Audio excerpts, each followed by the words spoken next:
Hier, presque aujourd'hui. Et c'était vraiment un super week-end. Là-bas, en Réma Suisse, il y a une très très belle classe, vraiment. Ils sont soifés. Et c'est tellement facile d'enseigner des gens qui ont envie d'apprendre. C'est vraiment facile, ça coule. Et ça va couler aujourd'hui ici, amen. Alléluia. J'ai la pêche. Donc, on va parler sur la prospérité. On ne peut pas enlever ces petits-là, non? Non? Ok.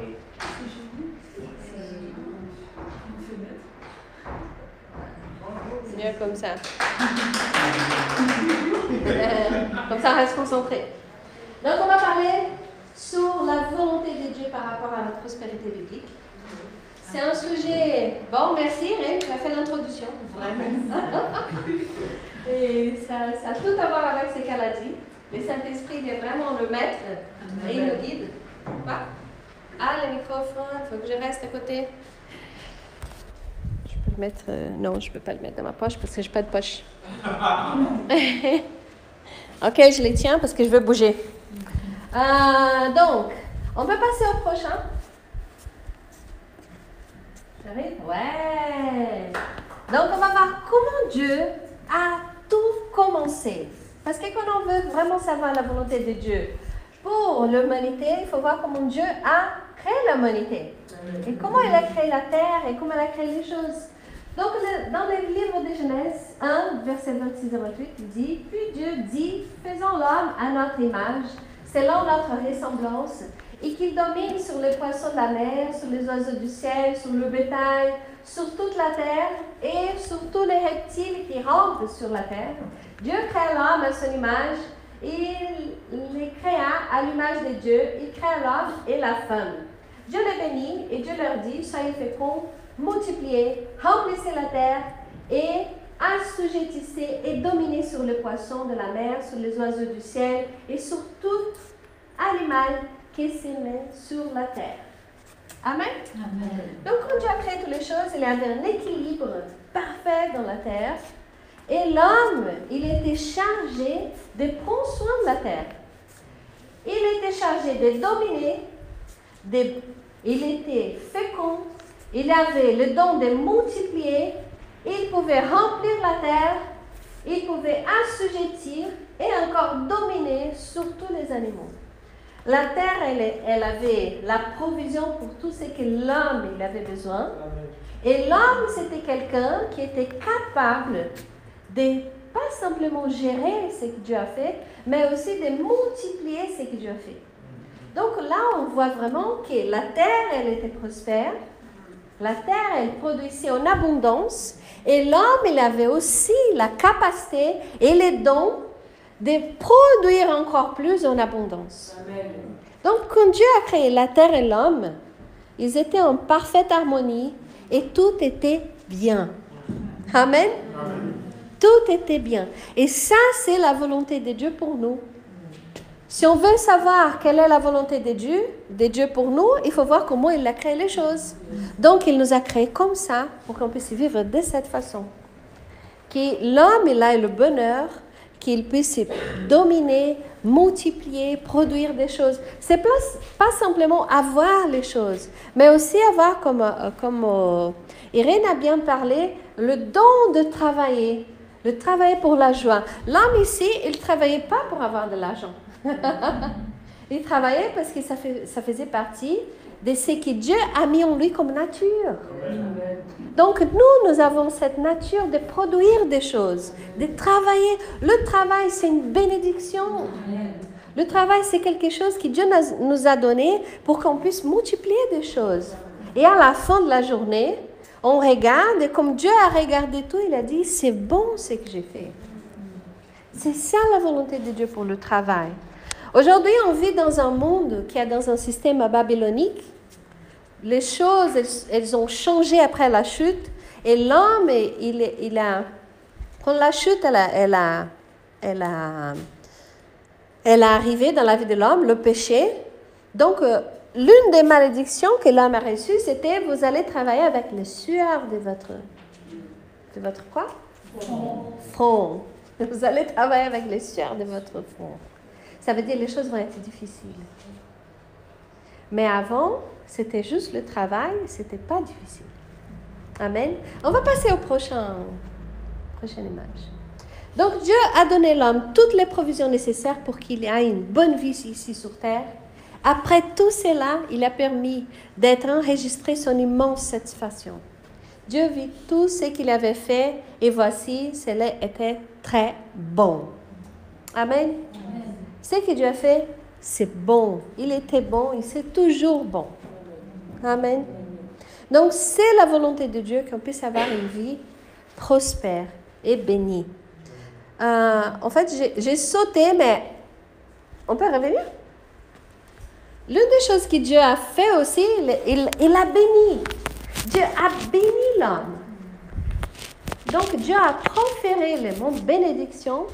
Ça veut dire proférer des mots. Donc, il a béni l'homme. Et dans sa bénédiction, il a montré sa volonté. Nous sommes bénis. Nous sommes aussi les héritiers de la bénédiction d'Abraham. Mais depuis le début, l'homme, il est béni. Dieu nous a bénis. Il nous a bénis. Nous sommes bénis, les frères et sœurs. Nous sommes déjà bénis. Amen. On ne va pas être bénis après. On ne va pas être bénis parce qu'on donne la dîme. On ne va pas être bénis parce qu'on donne les offrandes. On donne les offrandes et les dîmes parce que nous sommes déjà bénis. Amen. C'est notre condition, c'est notre nature. Dieu nous a fait comme ça. Il nous a fait féconds. Il nous a fait avec cette capacité de multiplier, de remplir. Et il nous a bénis. Encore plus. Amen. On va passer au troisième. L'autre? Ah, c'est ça. Non, oui, c'est ça. Je crois que j'ai déjà tout parlé. Ouais. Non, c'est vraiment l'autre. C'est un peu la galère que je ne peux pas voir. Peut-être on va laisser vraiment le petit là à côté, parce que moi, je vais les reconnaître. Vous pouvez pas les reconnaître ça? Non, le petit? Non, ouais, c'est bien, parce que moi, je sais qu'est-ce que c'est écrit. C'est parfait. Donc là, dans le troisième des Jean, chapitre 1, verset 2, il dit, « Bien-aimé, je souhaite que tu prospères en toutes choses et que tu sois en santé comme ton âme est en prospérité. » Ce verset, c'est un verset vraiment très riche parce qu'il montre que Dieu, il veut notre prospérité dans les trois parties de notre être. Ça veut dire dans notre esprit, dans notre âme et dans notre corps. Parce que nous sommes déjà prospères comment? Dans l'esprit, qu'on est né de nouveau, nous sommes déjà comblés et complets pour accomplir ce que Dieu a pour nous. Mais il veut aussi qu'on soit dans la prospérité dans notre âme et dans notre corps. Donc, vous voyez la prospérité, quand on parle de la prospérité biblique, on ne parle pas que de l'argent. L'argent, c'est une petite partie de ce que Dieu a programmé pour nous. En fait, Dieu n'a même pas programmé l'argent. Hein?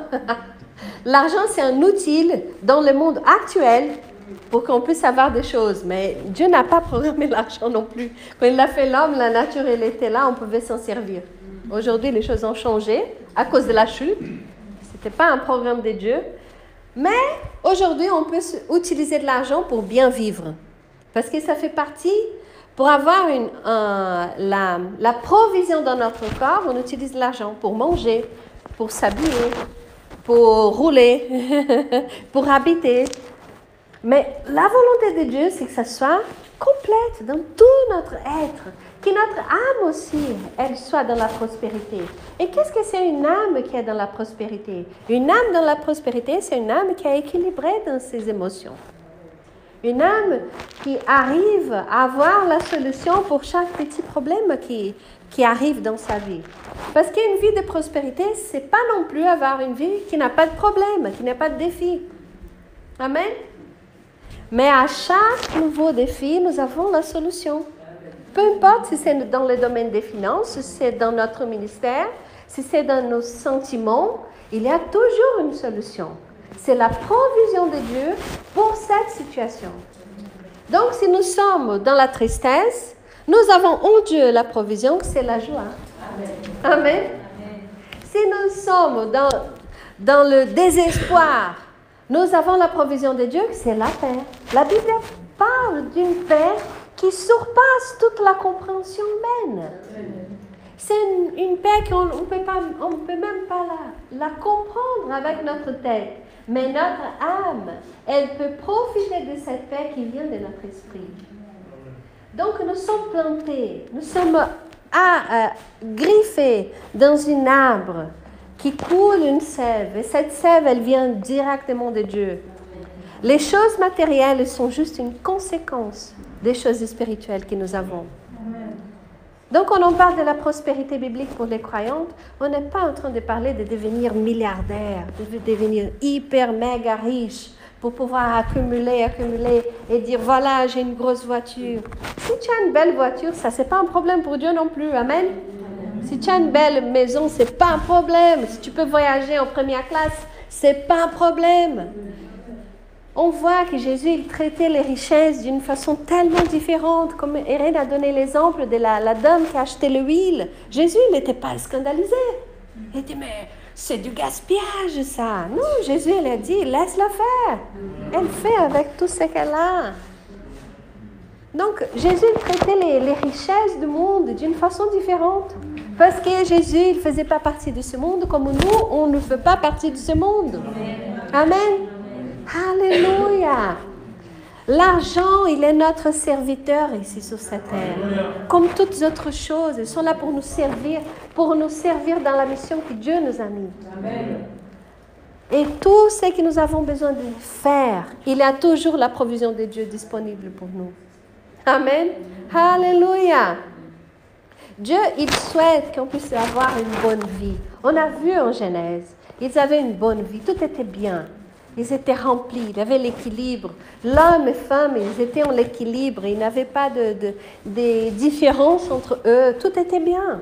Et ça, c'est la volonté de Dieu pour nous. Que malgré le monde que nous vivons aujourd'hui, on puisse profiter de ce qu'il nous a fait comme être, pour profiter, pour donner. Nous sommes plantés, nous sommes plantés dans cet arbre. Et il y a cette sève qui coule de nous, mais ce n'est pas simplement pour nous. Nous sommes aussi une source. C'est pour ça que nous sommes prospères. C'est pour ça que la prospérité, elle se manifeste dans notre vie. Parce que nous sommes une source de bénédiction sur cette terre. Tu es une source de bénédiction pour les autres.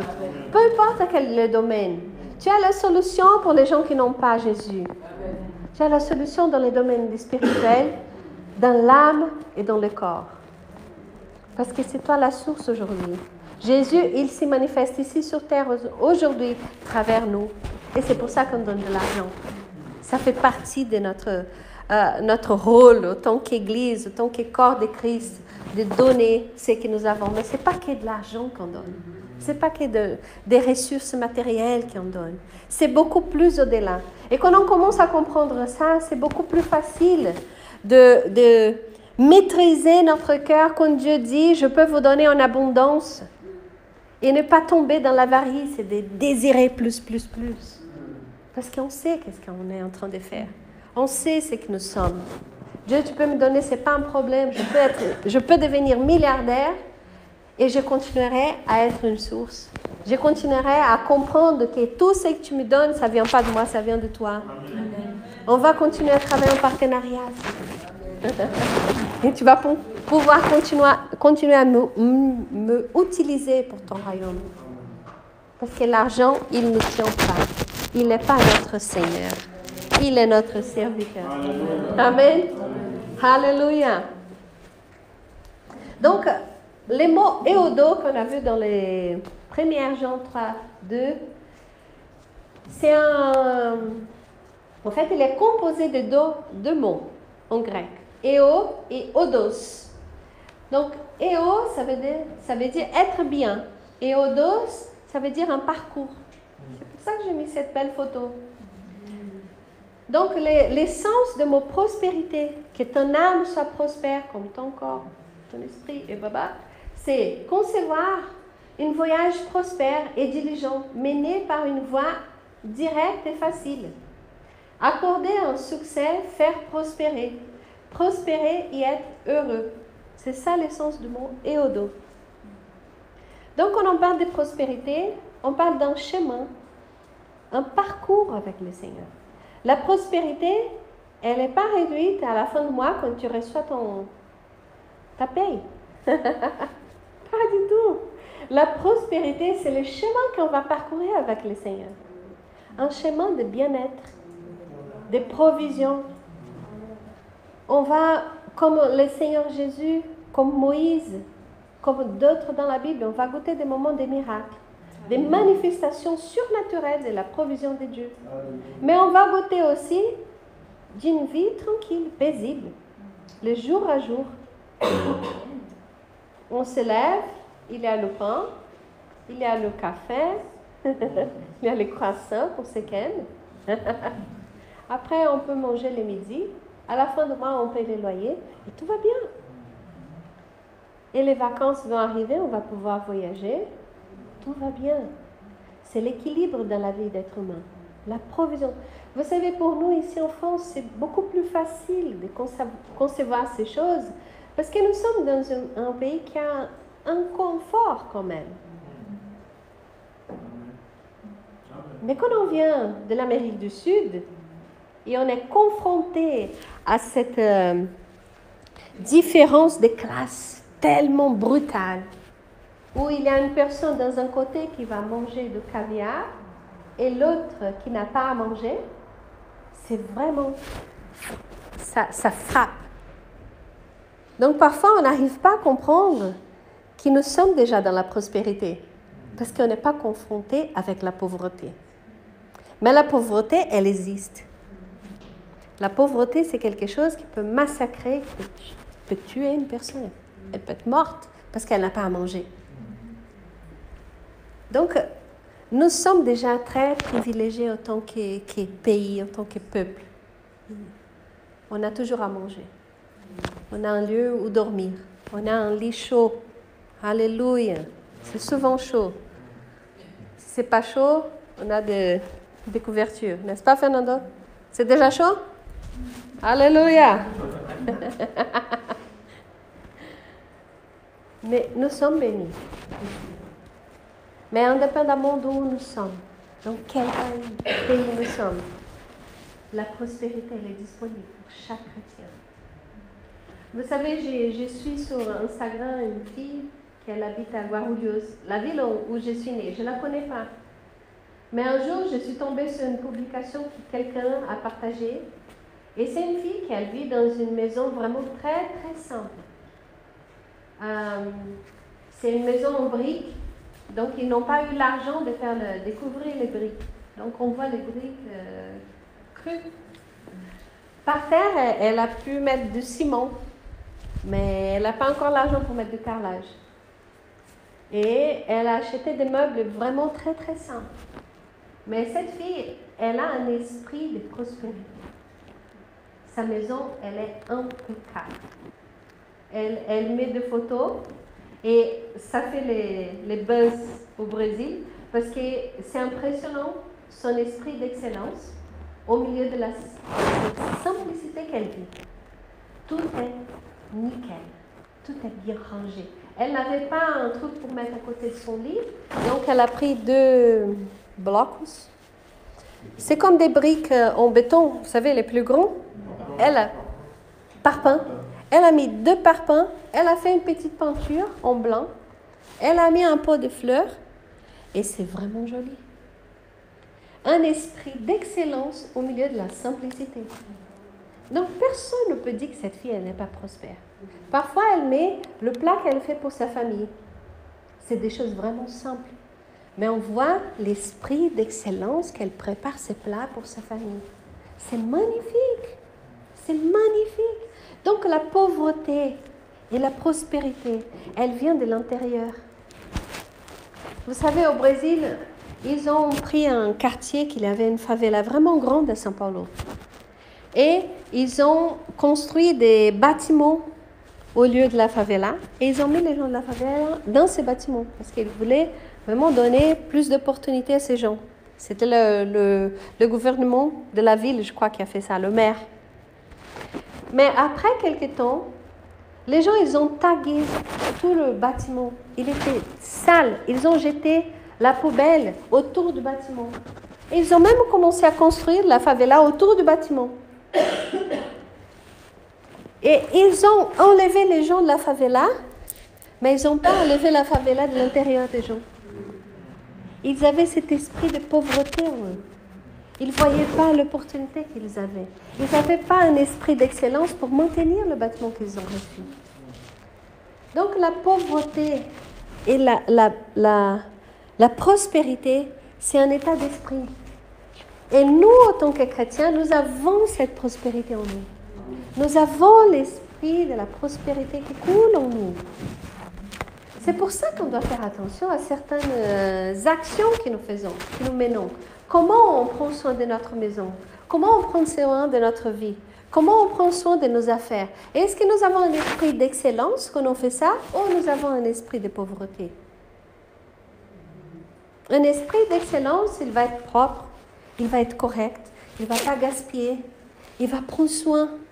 Un esprit de pauvreté, il pense qu'il n'a jamais assez. Donc, il va mépriser ce qu'il a et il ne prend pas soin.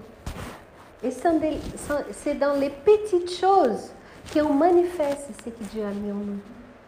Donc, nous devons manifester cet esprit de prospérité que nous avons dans tous les domaines de notre vie. Prendre soin de nous-mêmes, prendre soin de nos corps, prendre soin de l'Église de Christ. Prendre soin de ce bâtiment, de tout ce qu'on fait ici. Et on amène ça dans tous les domaines de notre vie. Et Joseph, c'était un homme prospère, vous savez, non? Et Joseph, avec la prospérité qu'il avait, il était prospère autant que prisonnier, il était prospère autant qu'esclave, n'est-ce pas? Et cette prospérité qu'il n'a jamais lâché prise, il n'a jamais lâché tomber l'esprit d'excellence et de prospérité dans sa vie, lui a mené jusqu'à être le premier ministre de la nation plus riche de son époque. C'est un homme béni. Un homme béni, mais pas simplement béni à l'extérieur. Un homme béni qui laissait sortir de lui cet esprit de prospérité. Et ça s'est manifesté. Quand il était dans la prison, ils ont dit c'est un homme prospère. Quand il était un esclave, son Seigneur, il a dit, je vois que Dieu est avec toi. Je veux que tu prennes soin de mes choses. Son Seigneur, que c'était un homme riche, puissant dans son pays, il a compris que Joseph, c'était quelqu'un tellement prospère qu'ici, il touchait les choses qu'il avait, il allait le faire multiplier. Alléluia! Nous sommes prospères, tu es prospère, tu as la capacité de produire et de multiplier. Amen. Alléluia. On va voir le prochain. Moi, j'adore cette photo. On dirait que c'est un gamin qui aime bien la salade. Aux chrétiens de la Nouvelle Alliance, c'est-à-dire à nous, ces versets. Le larron ne vient que pour dérober et pour tuer et détruire. Je suis venu afin qu'ils aient la vie et qu'ils aient même en abondance. Amen. Quoi? Ah ouais? Quoi? Ah. Juste un côté? Ça va être joli dans les photos. Pas joli dans les photos.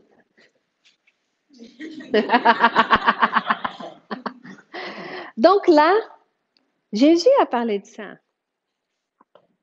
Il a dit que le diable, le larron, il vient que pour dérober, pour tuer et pour détruire. Et qu'il était venu pour donner la vie et la vie en abondance.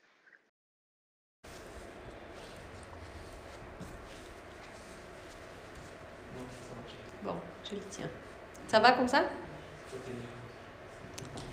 Ok, on reste comme on était. C'est un peu bizarre, je ne m'entends pas en fait. Ça va? Ça va pour vous? Ok. Donc, Jésus est venu pour tuer, détruire et dérober. C'est un bonheur. Oh, les diables. Non, il est jamais venu pour donner la... Non, je dis ça juste pour voir si vous êtes réveillés. Alléluia, c'est bien ça. Non, il est venu comme un larron, comme un voleur. Ça veut dire quoi? Qu'il n'a pas le droit de le faire, mais il le fait. Amen. Mais Jésus, il est venu pour donner la vie et en abondance. Et moi, j'ai pris en fait deux mots dans ces versets pour les comprendre un peu mieux. D'abord, j'ai pris le mot « aïe » parce que je veux qu'il était répété en deux fois. Et le mot « aïe » est. Le mot « est », en fait, ça vient du mot « écho ». Qui a un sens écho ou écho, je ne sais pas. C'est E-C-H-O du grec, écho. Donc, ça veut dire avoir par possession. Ce n'est pas simplement l'avoir, mais avoir la possession légale de quelque chose. Donc, il dit que Jésus est venu pour qu'on puisse avoir par possession légale une vie et qu'on puisse avoir par possession légale cette vie en abondance. Et là, j'ai pris le mot périssos. Et on va voir dans le prochain, qu'est-ce que ça veut dire périssos. Périssos, ça veut dire excédant un nombre ou une mesure ou un rang ou un besoin. Et là, il dit, voilà la définition 40-55 parce que c'est un synonyme. Donc, je suis venue, j'ai regardé périssotéros, c'est le synonyme de périssos. Ça veut dire excédant un nombre ou une mesure ou un rang ou un besoin, plus et au-dessus, plus que nécessaire, superflu, amen, extrêmement abondant, suprêmement, en plus, davantage, plus que tout, plus simplement, supérieur, extraordinaire, hors de commun, prééminence, supériorité, avantage, plus remarquable, plus excellent. Donc, quand Jésus a dit une vie en abondance, il parlait d'une abondance qui va jusqu'au superflu. Amen. Moi, j'aime beaucoup la façon comme Dieu traite les choses. Il a dit, remplissez la terre, les superflus, tout ce que vous avez besoin. on dirait la famille de ma mère. Mange, mange, mange. Et il est là, oh, je ne peux plus, mais continue à manger. Donc, c'est cette abondance qu'on voit dans le caractère de Dieu. Il est tellement abondant dans tout ce qu'il fait. Et il a dit, je suis venu pour que vous puissiez avoir cette vie, mais avec cette abondance. Une abondance qui va jusqu'au superflu. Amen. Parce que parfois on a l'impression que Dieu veut nous donner la mesure. Mais on voit vraiment dans la Bible que la façon de Dieu faire les choses, c'est la mesure secouée et débordante. C'est la façon de Dieu faire les choses. Tassé, sécué et débordant. Alléluia. On va voir les prochains. Un autre mot que j'ai remarqué, c'est le mot vie. Parce que la vie dans la Bible, elle peut être traduite des origines différentes. Mais ce mot-là, c'est le mot Zoé. Et on va voir qu'est-ce que ça veut dire Zoé dans les prochains.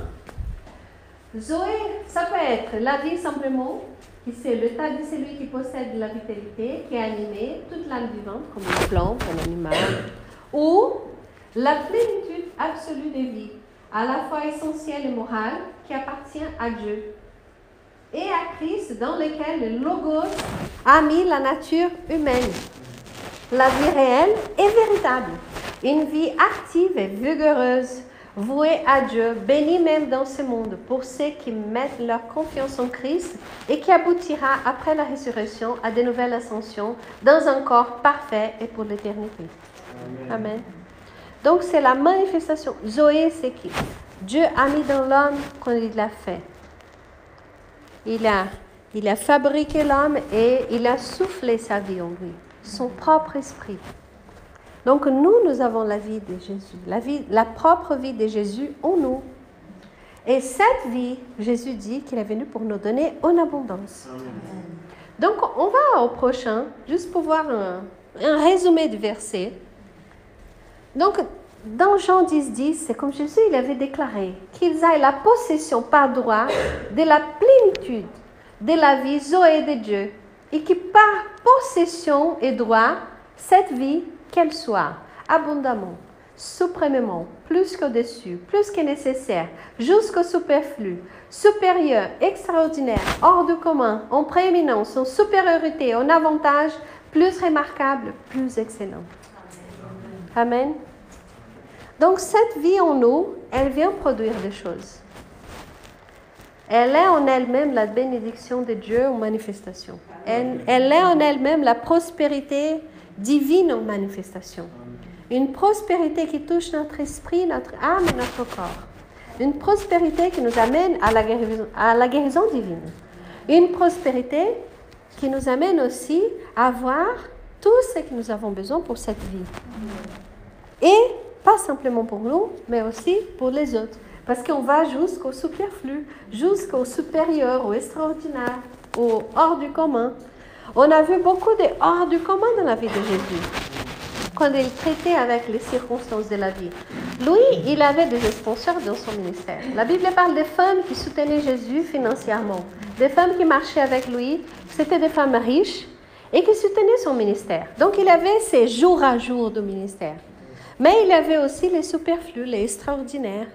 Quand il a eu besoin de payer les impôts, donc il est allé dire à Pierre, allez chercher un poisson. On ne sait pas comment il a fait ça, n'est-ce pas? On ne sait pas s'il a vu il a une révélation qu'il avait un poisson avec une monnaie, une pièce dans son ventre, ou quand il a proféré les mots, le poisson a dit, oh, je suis obligé à aller manger une pièce. On ne sait pas comment il a fait. Mais Pierre, elle est allé là-bas et voilà, la pièce, elle était là. Nous, on a eu un superflu, un extraordinaire dans notre vie une fois. C'était vraiment surprenant. On devait payer notre appartement. On payait à chaque mois, mais c'était à chaque 6 mois. Je crois qu'à chaque 6 mois, on avait une parcelle qui était plus importante au-delà de ce qu'on payait à chaque mois. C'était le plan qu'on a fait pour payer en 4 ans notre appartement. Donc, à chaque 6 mois, on devait payer plus, au-delà de la mensualité. Ces mois-là, on n'était pas du tout préparés pour ça. On n'avait pas l'argent. Et nous, en tant qu'entrepreneurs, tu travailles, tu reçois. Tu ne travailles pas, tu ne reçois pas. C'est comme ça. On n'a pas de salaire jusqu'aujourd'hui. Et ces mois-là, on était invités pour enseigner, pour prêcher plusieurs fois. Et on devait prendre la décision d'obéir le Saint-Esprit ou d'aller travailler pour pouvoir payer l'appartement. Mais on avait la paix pour obéir. Donc, nous avons accepté les invitations. On est allé enseigner dans une école de mission. Après, on est allé prêcher dans une église. Ça nous a fait presque la moitié du mois sans travailler. Et on devait payer l'appartement lundi. Dimanche soir, on n'avait rien. Même pas pour la mensualité. Et on n'a jamais manqué de payer une mensualité. On n'a jamais payé en retard. Et ce dimanche-là, on n'avait rien. On a prêché, on n'a même pas pensé à la mensualité de l'appartement parce qu'il y avait une notion ces jours-là. C'était vraiment impressionnant. On a parlé de la mission. Les gens sont venus, ils ont rendu leur vie. Et on a imposé les mains et le Saint-Esprit les a touchés. Presque toute l'église était venue devant. C'était vraiment ouh. On n'a pas pensé à l'argent. Tu ne penses pas à l'argent, n'est-ce pas? On était immergés dans le Saint-Esprit, dans ce que Dieu nous avait dit de faire. Et à la fin de tout, le pasteur a dit, on va faire une offrande pour le couple. Et ils ont passé le panier. Ils nous ont donné l'offrande. L'offrande, c'était exactement, jusqu'au centime de ce qu'on devait payer lundi. Ni 1 centime de plus, ni 1 centime de moins. Ça, c'était vraiment le extraordinaire. Amen. Donc, parfois, on va vivre des extraordinaires aussi, comme Jésus l'a vécu. Si on accepte le défi de vivre par la foi. Amen. Donc, dans le psaume 35, 27, il dit « Magnifié soit l'Éternel qui s'y plaît à la prospérité de son serviteur. » Dans ce verset-là, le mot prospérité, ça veut dire shalom. Et on va voir qu'est-ce que ça veut dire shalom. Shalom, ça veut dire complétude, santé, bien-être, la paix. Intégralité au nombre, sécurité, la solidité dans le corps, bien-être, la santé, la prospérité, paix, le calme, la tranquillité, le contentement dans le domaine d'amitié et des relations humaines, surtout avec Dieu dans une relation d'alliance, paix de la guerre et la paix comme adjectif.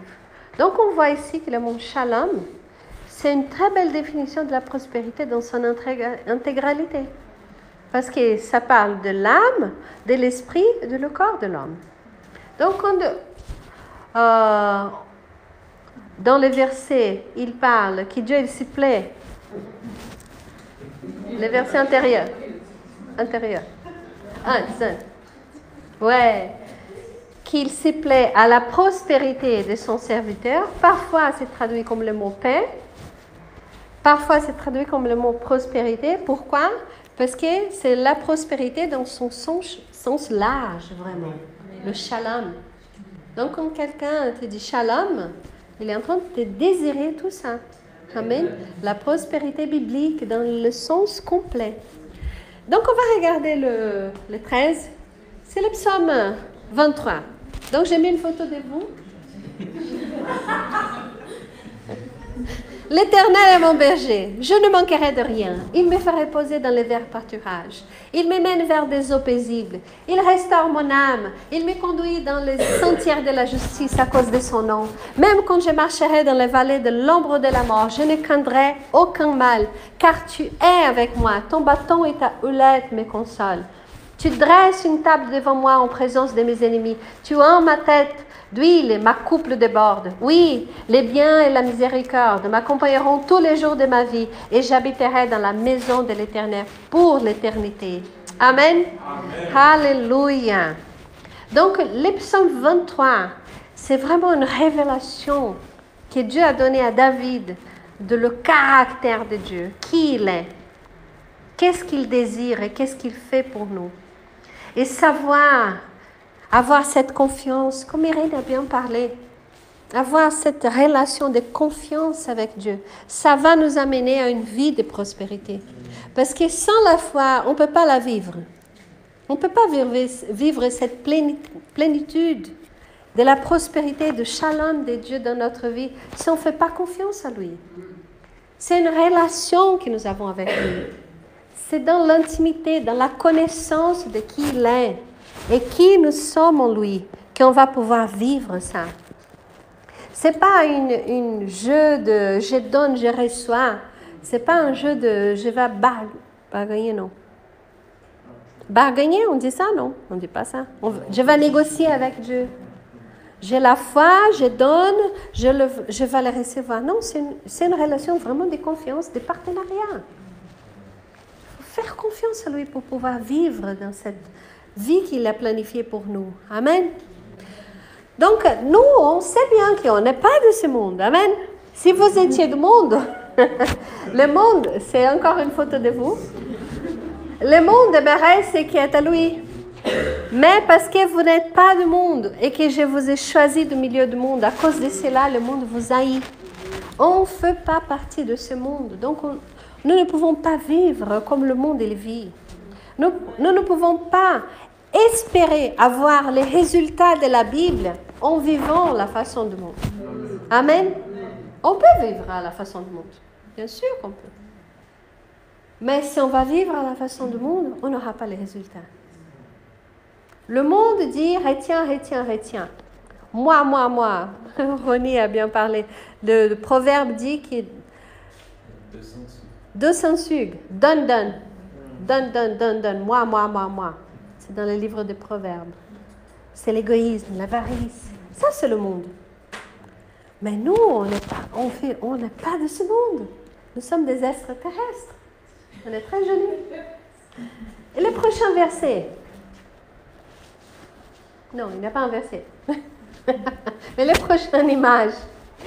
Nous sommes dans le monde, mais nous ne sommes pas du monde. Nous ne sommes pas soumis à l'autorité ou aux lois de Dieu de ce monde. Amen. Amen. Nous venons de Dieu, donc nous sommes soumis aux lois et l'autorité de Dieu. Amen. Et il dit que nous sommes prospères. Et j'ai mis cette image parce que c'est dans le film. Je ne sais pas si vous avez tous regardé. Mais dans le film, le petit été, il est en train de faire le petit volet avec Louis. Pourquoi? Parce que Louis, il vient de notre planète. Dans sa planète, il peut voler dans notre planète. Et nous, en tant que chrétiens, on va vivre, oui, le jour à jour d'ici, mais on va vivre aussi le surnaturel. On va vivre aussi l'extraordinaire. On ne peut pas simplement s'y fier à la paix à la fin du mois pour croire en Dieu. Amen. On doit croire au spectaculaire vraiment pour pouvoir les vivre. Vous savez pourquoi c'est tellement important croire au spectaculaire? Parce qu'il y aura des missions que Dieu va nous demander qu'il y a quel spectaculaire qui peut se manifester. Toujours la mission que Dieu nous demande, elle est beaucoup plus grande de ce que nous avons la capacité de faire et de financer. Amen. Et si on s'y fie à nos propres finances pour faire la mission de Dieu, on est mal. Parce que la mission, elle est beaucoup plus grande que nous. C'est toujours beaucoup plus grand. Amen. Donc, on doit attendre à vivre l'extraordinaire. Et Dieu, il veut nous entraîner en ça. Il veut nous entraîner. Il veut nous montrer ça dans les jours à venir. Je crois que ce jour qu'il a payé qu'il a fait cette offrande pour payer notre appartement, c'était juste pour nous montrer qu'il était capable. Parce qu'on avait un travail. On pouvait juste avoir un bon contrat et payer l'appartement. Mais non, il a fait d'une façon juste pour nous montrer, écoute, fais confiance à moi parce que je peux payer même ton appartement. Et ce n'était pas une petite somme. Même le pasteur de l'église, il était étonné de combien on a eu cette soirée-là. Il a dit, on n'a jamais eu une offrande comme ça. Et ce n'était pas la première fois qu'on entend ça, qu'on en passe dans d'autres églises. Les gens nous donnent et disent, on n'a jamais eu une offrande comme ça. Alléluia! Amen! On va passer là. Donc, Jésus, il a pris tout ce qui était à nous. Il a pris la maladie, le péché et la misère. Et nous recevons tout ce qui lui appartient. La santé, la justice, la prospérité. La Bible dit que Jésus, il s'est fait pauvre pour que nous, on soit enrichis. Et quand Jésus s'est fait pauvre, il s'est fait pauvre à la fin. Parce qu'on voit bien que dans la vie de Jésus, il avait la provision. Il avait l'argent pour payer ses choses, il avait les sponsors. Quand il est né, il avait le roi qui ont amené des trésors pour lui. On voit toujours dans la crèche qu'ils amènent un petit pot comme ça. Mais ce n'était pas comme ça. Hein. C'était des rois qui ont venu visiter un roi. Donc, ils n'allaient pas amener un petit pot avec d'huile. Non. Ils ont amené vraiment des provisions pour un roi. Donc, Jésus est né et la provision était là. Jésus avait des vêtements qu'elle était tellement précieuse que les gardiens, ils ont dit non, on ne va pas la déchirer. Et ils ont fait un tirage au sort pour savoir qui allait avoir les vêtements de Jésus. Si c'était des vêtements comme d'une personne pauvre qui n'a pas où habiter, où dormir, Jésus avait une maison, il habitait à Capharnaüm. Il a reçu des gens chez lui, des hommes qui l'ont suivi toute une journée. Ils ont dit, vous habitez où, maître? Il dit, viens y voir. Et ils sont rentrés et ils ont dormi chez Jésus. Parce que Jésus, il avait une maison à Capharnaüm. Mais il a dit, écoute, les fils de l'homme, il n'a pas où reposer sa tête. Il y a des gens qui pensent que Jésus était un SDF à cause de ça. Non, Jésus était en train de parler de la mission. Il parlait comment sa mission, elle marchait, parce qu'il voyageait beaucoup. Vous voulez me suivre? Ok. Mais chez moi, les choses sont comme ça. Parfois, on n'aura même pas où dormir. Et on va où l'Esprit nous amène. C'est comme ça que Jésus vivait. Des villes en ville, en train de prêcher l'Évangile. Il n'avait pas beaucoup de temps pour parcourir. Il avait le temps. Il avait un agenda, l'agenda de la croix. Donc, il a beaucoup travaillé ces 3 ans. Ceux qui étaient à côté de lui, il devait se soumettre à ces conditions. Mais ce n'est pas parce qu'il n'avait pas de l'argent. Mais Jésus, il s'est fait pauvre à la croix. Il a pris toute la misère. Parce que la pauvreté, elle fait partie de la malédiction de la loi. Il a pris toute la malédiction. Et aujourd'hui, nous avons la santé, nous avons la justice et nous avons la prospérité parce que lui, il a pris notre place. Donc, ce que Dieu a créé en Genèse et que l'homme a perdu à cause du péché, Jésus a rétabli dans la même position, dans la même condition. C'est pour ça qu'aujourd'hui, nous sommes prospères, nous sommes bénis. Amen. Alléluia. On va passer au prochain. C'est en 2 Corinthiens 8, 9. Car vous connaissez la charité de notre Seigneur Jésus-Christ, qui étant riche, s'est fait pauvre pour vous, afin que par sa pauvreté, vous fussiez rendus riches en sa grâce. Amen. Donc le résultat de ça, c'est que nous sommes prospères. Dans tous les domaines, nous sommes sauvés, nous sommes guéris, nous sommes bénis, nous sommes prospères. Amen. Alléluia. C'est Galates, pas Galatiens. Galates 3, de 13 à 14 dit « Christ nous a rachetés de la malédiction de la loi, étant devenu malédiction pour nous. Car il est écrit, maudit est quiconque est pendu au bois, afin que la bénédiction d'Abraham eût pour les païens s'accomplisse en Jésus-Christ, et que nous ressuscitions par la foi l'Esprit qui avait été promis. » Amen. Nous sommes bénis. Alléluia. Il a fait le travail à la croix. Je vais passer juste ici, au 23. Dans les domaines de prospérité, il y a tout un équilibre. C'est comme dans toutes les choses de Dieu. Il y a un équilibre à vivre, à voir, à comprendre. Et Marc 11, 23, il fait partie de la Bible. Amen. Et Marc 11, 23 dit, car en vérité je vous dis, quiconque dira à cette montagne, déplace-toi et sois jeté dans la mer, et qu'il ne doutera pas dans son cœur, mais croira que ce qu'il dit arrivera, tout ce qu'il dit lui sera fait. Donc, 3 choses sont également importantes. Je ne sais pas si c'est la bonne phrase en français, mais je veux dire, il n'y a pas une autre chose qui est plus importante que l'autre. Vous comprenez? C'est la bonne phrase? Ok.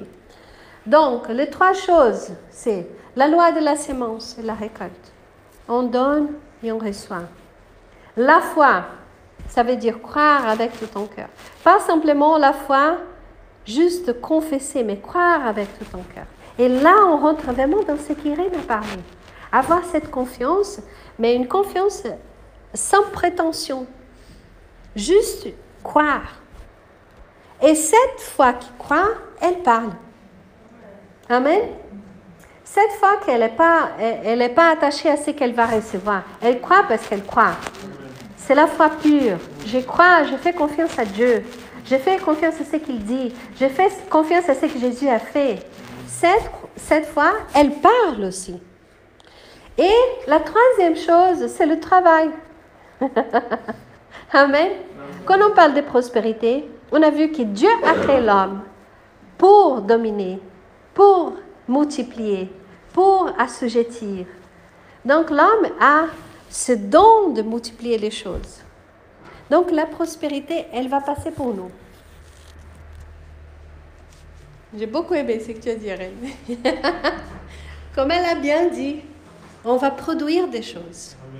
Pas à cause de l'argent qu'on va recevoir à la fin du mois, mais à cause de ce don que nous avons de produire des choses. Nous avons un don qui produit des choses.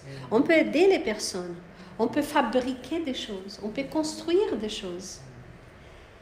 Et ça, c'est le travail que Dieu a créé depuis le début, en Genèse. Et je vais montrer le prochain qui parle, qui quand on n'en travaille pas, on casse des choses que Dieu veut faire dans notre vie. Parce que le psaume 1:3 dit « Il sera comme une arbre planté près des eaux courantes, qui rend son fruit dans la saison et dont le feuillage ne fleurit point. Et aussi, tout ce qu'il fera prospérera. » Amen. Donc là, il dit, on va prospérer dans ce qu'on fait. Il faut faire quelque chose pour prospérer. Si c'est dans le ministère, ça va être dans le ministère. Si c'est dans les relations humaines, ça va être dans les relations humaines. Mais il y a toujours quelque chose qu'on fait, et là, dans ce qu'on fait, on va prospérer. L'argent, il ne va pas tomber sur nous. La joie, elle ne va pas tomber sur nous. L'amour, il ne va pas tomber sur nous. C'est en temps d'aimer qu'on va être aimé. Amen. Pardon. Il y a plusieurs versets dans le livre des Proverbes qui parlent par rapport à la paresse, à la main lâche, à les gens qui ne travaillent pas. Mais j'ai pris juste un qui dit « Celui qui agit d'une main lâche devient pauvre, mais la main des diligents enrichit. » Amen. Donc le travail fait aussi partie de la prospérité. Ça, c'est une chose qu'on doit comprendre. La prospérité, elle vient de Dieu, mais elle passe pour nous. Et tout ce que nous avons besoin pour la mission, pour la vie quotidienne, est ici sur terre. Il n'y a rien qui va tomber du ciel. Rien va tomber du ciel. Parce que toutes les provisions que Dieu a prévues pour ce que tu as besoin pour ta vie et pour la mission qu'il t'a confiée, est ici sur terre.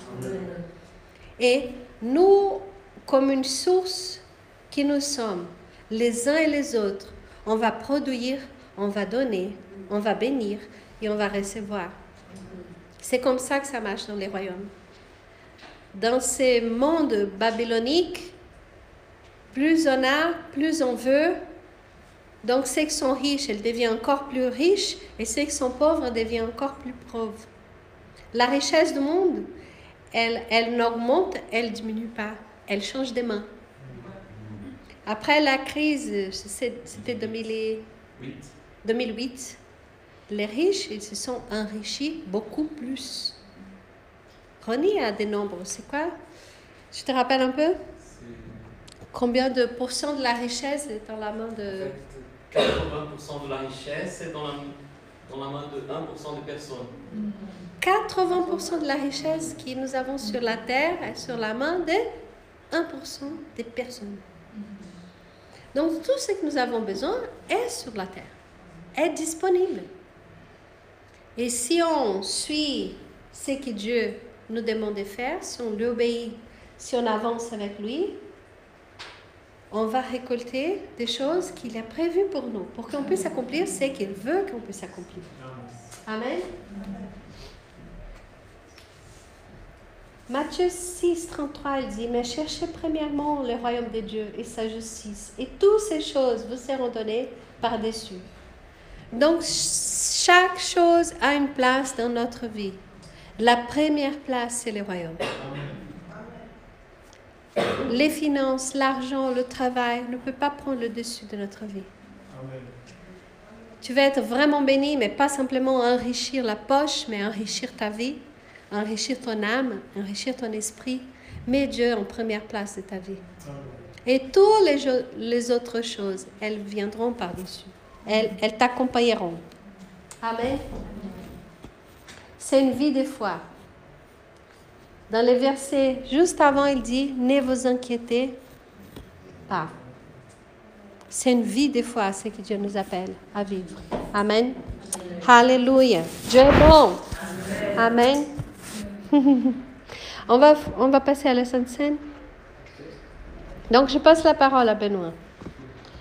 Et on va prier. J'appelle les groupes de louanges et Benoît de venir pendant qu'on prie.